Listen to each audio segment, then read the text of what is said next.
ওয়ালাইকুম সালাম তো বলবেন।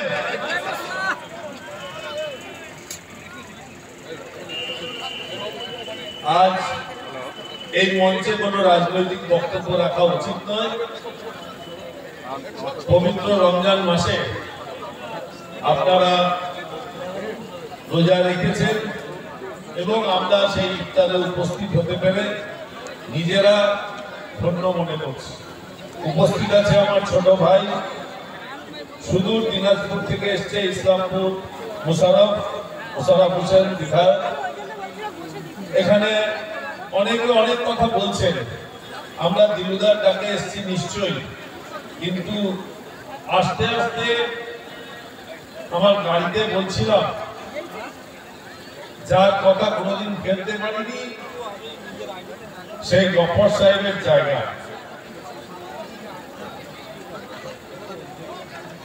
যখন বাদুরিয়া দিয়ে ঢুকেছি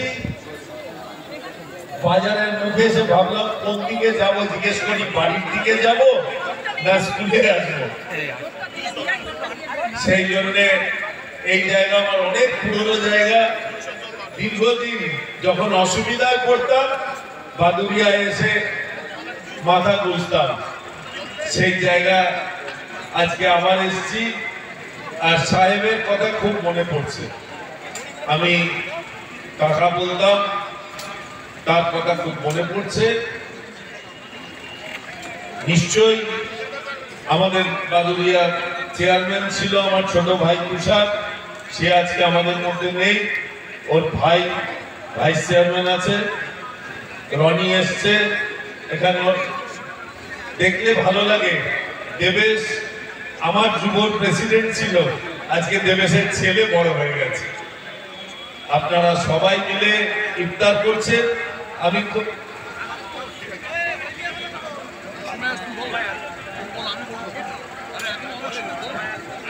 আজকে ঘটনা হচ্ছে সত্যি করে এখন আর বক্তব্য না রেখে এবার ইমাম সাহেবকে আমি দিলুদাকে অনুরোধ করবো যেন কোন ইমাম সাহেবকে দিয়ে দোয়া পড়ান, সেটাই আমাদের হোক আজকে। অসংখ্য ধন্যবাদ। সব্যসাচী আমাদের মাঝে হাজির হয়েছেন বসিরহাট দক্ষিণ বিধানসভার অত্যন্ত ব্যস্ততম বিধায়ক ডাক্তার বাবু সপ্তর্ষি ব্যানার্জি। আমি তাকে মঞ্চে আহ্বান করছি। আমি এই সংখ্যালঘু যে